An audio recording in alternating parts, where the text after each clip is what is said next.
guys, quick disclaimer before we get into the actual meat of the video. I wanted to make sure it's very clear that I am in no way, shape, or form trying to shade Desiree Marie.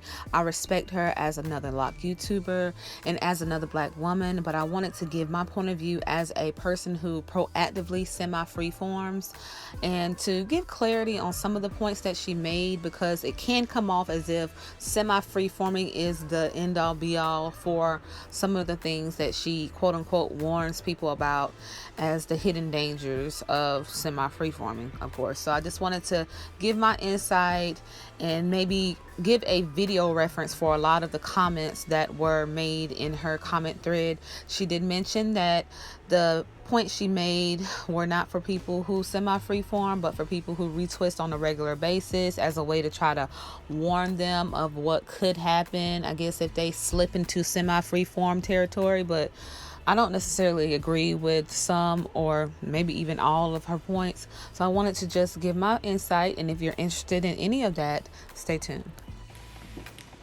Hey you guys, it's me, Tania. Thank you so much for coming back and spending a little bit of time with me on today's video. Desiree Marie, I think that's her name, her video on 5 hidden dangers of semi-freeform. Hey everyone, it's me, Desiree Marie. Welcome back to my channel. Today I want to talk about the hidden dangers of semi-freeforming.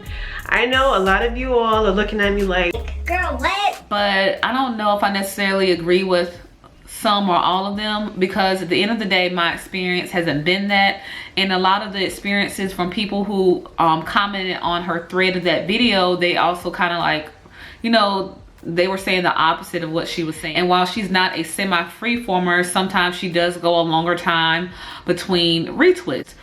So I just wanted to give my insight on that. If you like this video, make sure to like it. You can subscribe. I would greatly appreciate that. Your girl just hit 500 subscribers. I really appreciate that as well. I'm on the road to 1,000, so if you can help your girl out, it would be greatly appreciated, okay? So without further ado, let's get into this video. Tonight we're going to be talking about Desiree's video on the 5 hidden dangers of semi-freeforming. So the first point she made was semi-freeforming can lead to very matted roots. And I really don't know what to say about this. At the end of the day, dreads are matted hair. That's what dreads are. But the example that she used, I felt like was on the extreme side. I personally do not experience extremely matted roots. All of my roots are loose, and if I want to take a comb, I have a comb right here, I could literally go through and comb. Y'all can see my roots. One way that I mitigate that is when I'm washing my hair, because I don't always retighten when I wash my hair, I run my fingers through my hair to get any, like, you know, minimal marrying out the way. And if I do have 2 or 3 locks that are a little bit more difficult, I just go through and start at the end of the roots, the loose roots, and I just hair by hair just pop them. I don't even like to call it pop. I just separate them because it gives a negative connotation of popping the locks. But the other thing she mentioned was semi-freeforming can lead to 2-headed dragons.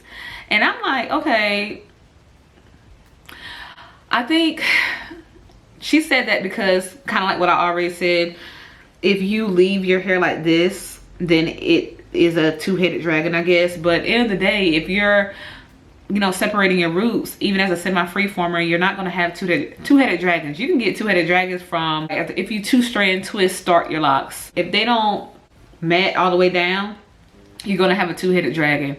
If you decide you want to combine your locks like I have down the line and they don't mat all the way down, you're going to have 2-headed dragons. So to contribute that to semi-freeforming is kind of misleading as well.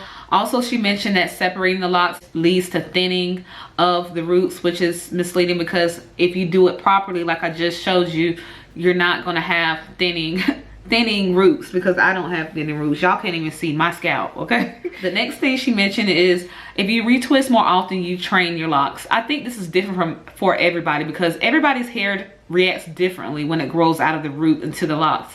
Some people's hair, it just grows into the locks. I happen to be one of those. You're trading a thin line by trying to train your locks by retwisting, because you know it's going to end up thinning out for real, okay?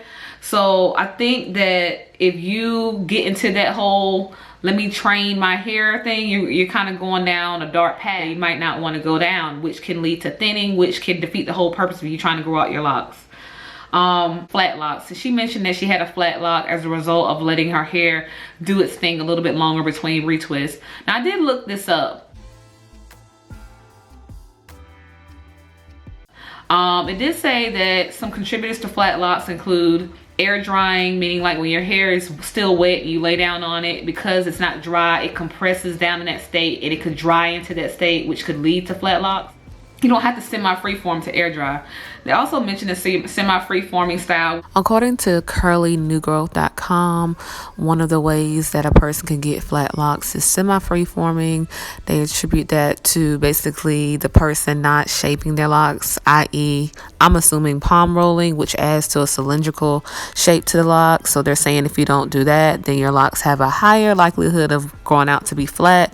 I have not personally experienced that. That people who start with more brick parting or square parting have a higher likelihood.